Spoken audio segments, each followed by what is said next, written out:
Hello, Azula. How are you doing? Hi again. Feeling gorgeous. And you?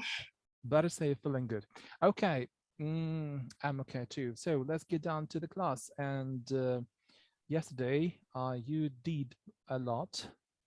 Well, showing off your speaking skills. And today, we are going to go further. Well, I would like you to cover the second part of the IELTS speaking module when you're supposed to make up a story based on some prompts given in the card. Well, but before we start doing that, I want to give you some words of advice. Mm-hmm. Actually, not only you, but all others who may be listening to us now. Well, listening part two. So you remember that according to the IELTS speaking regulations, you will be given 1 minute to get prepared for the answer. Remember that you should use this time wisely.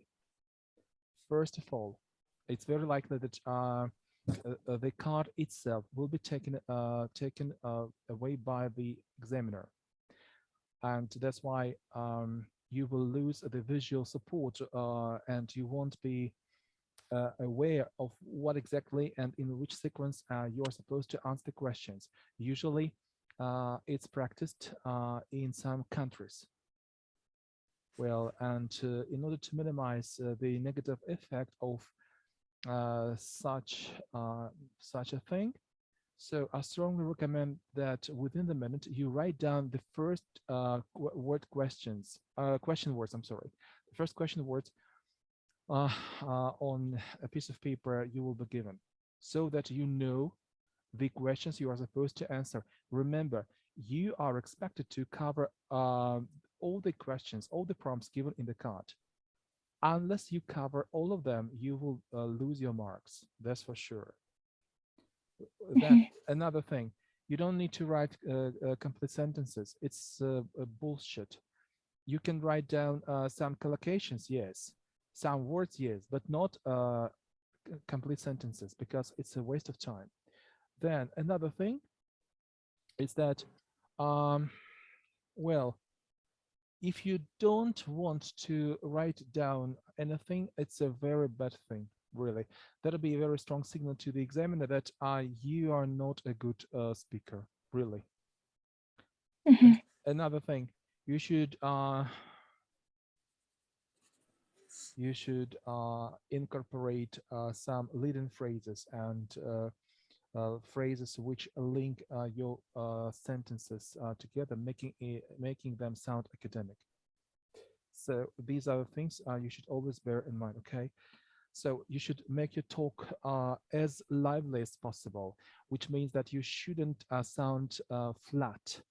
On the contrary, you should add some live intonations. For example, exclamations, or sometimes you should sound impressed.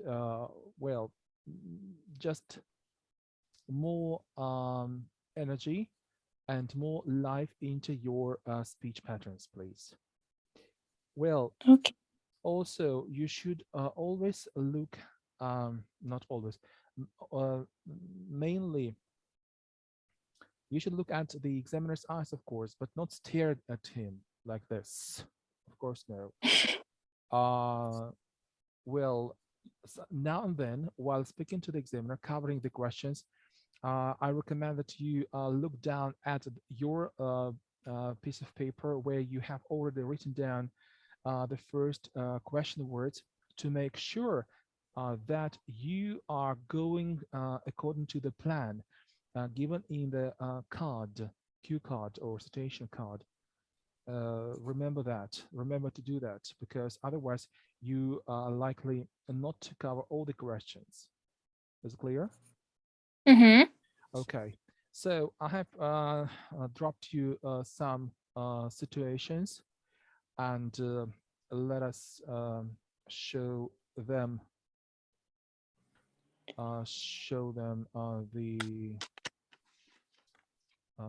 the cards. Hold a second, please.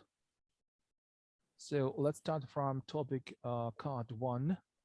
Describe how to use a piece of equipment You should say how often you use it, what you use it for, what it can do to be able to use it for a long time, and explain how to use it, or its software, programs, etc. So you've got 1 minute. You can start. Mhm.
So let's get started.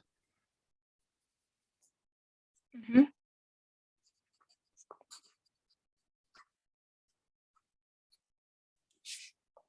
Well, um, You today. have lost 10 seconds. What are you waiting Oh, for? sorry, I told you sorry, you sorry. can start and you waited for 10 seconds. What for? What are you doing within the 10 seconds? Don't be Okay, got silly, it. please. Again, Okay. you can start. Well, today I would like to tell you about the equipment which I use every day, and I can't even imagine my life without this device. So, this is a coffee machine which my husband gave me for my last birthday. And to be honest, I was on a cloud nine because I was dreaming about this coffee machine for a long time. So, it was really happy birthday for me. I use it every day because I have some kind of coffee ritual.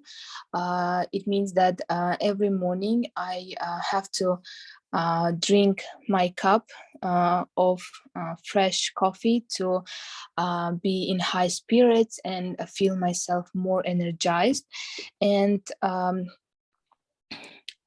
so, in case to make this device work for a long years, I clean it every day, and I really enjoy cleaning this coffee machine because I love the flavor of the coffee is which goes around the whole room when I start to clean this machine. And um, it is easy to use. I think that this is the most important benefit of this device because there are only three buttons, and I mean the button of turn on and turn off, and the button when you're choosing the type of coffee. For example, there are two options. It is a cappuccino and an espresso.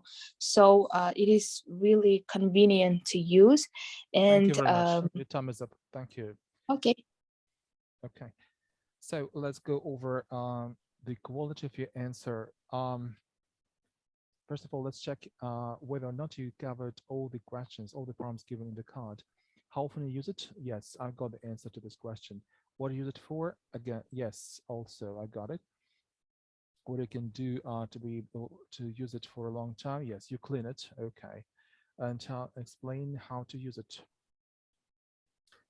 Three buttons, right? Okay. Mm-hmm. So in terms of complete cover of the questions, yes, it's all right. Now it's for mistakes. You said every day, every day. Why didn't you use, for example, on the daily basis Mm. or just daily?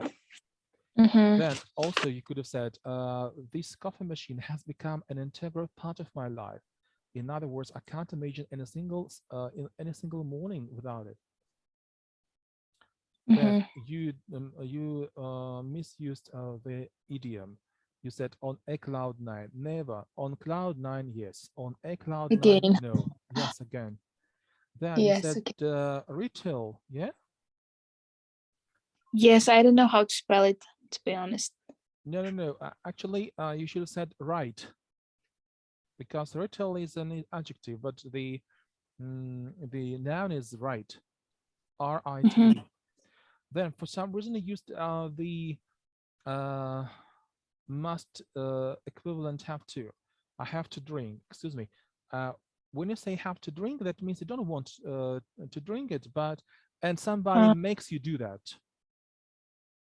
okay, got it. Uh, that means that you don't like the coffee produced by the machine, by the coffee machine, and somebody standing around makes you drink the coffee. Drink. I don't want to drink the coffee. Drink. Drink, I said. Okay, Okay. thank you. Uh-huh. Okay. So now let's proceed to the next situation. It's topic card number 2. But we've got a problem. We need to restart our speaking session because of the time limit. So let's do it now, Okay, okay? okay.